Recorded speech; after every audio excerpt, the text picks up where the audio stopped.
ഇന്ന് നമുക്ക് അടിപൊളി രുചിയിൽ ഒരു മുന്തിരി ജ്യൂസ് ഉണ്ടാക്കാം. കടയിൽ നിന്നൊക്കെ വാങ്ങുന്ന പോലത്തെ.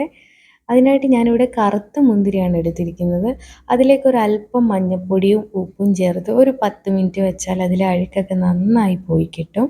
ഇനി നമുക്കിതിനെ നന്നായി കഴുകിയതിന് ശേഷം കുറച്ച് വെള്ളത്തിൽ നമുക്കിത് നന്നായിട്ടൊന്ന് മീഡിയം ഫ്ലെയിമിൽ നല്ലോണം വേവിച്ചെടുക്കാം.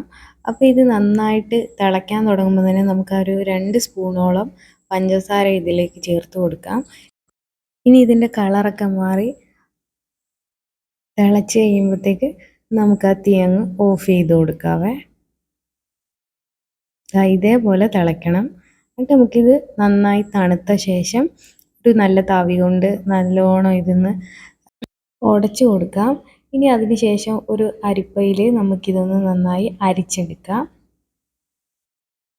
അങ്ങനെ മുന്തിരി ജ്യൂസൊക്കെ റെഡിയായി. പിന്നെ നമുക്ക് ഗ്ലാസ്സിലേക്ക് കുറച്ച് ഐസിൻ്റെ കട്ട ഇട്ട് കൊടുക്കാം. ഇനി അതിലേക്ക് നമ്മൾ അരിച്ച് വെച്ചിരിക്കുന്ന മുന്തിരി ജ്യൂസ് ഒഴിച്ചു കൊടുക്കാം. മധുരം നിങ്ങൾക്ക് ആവശ്യമുണ്ടെങ്കിൽ വീണ്ടും ആഡ് ചെയ്ത് കൊടുക്കാവുന്നതാണ്.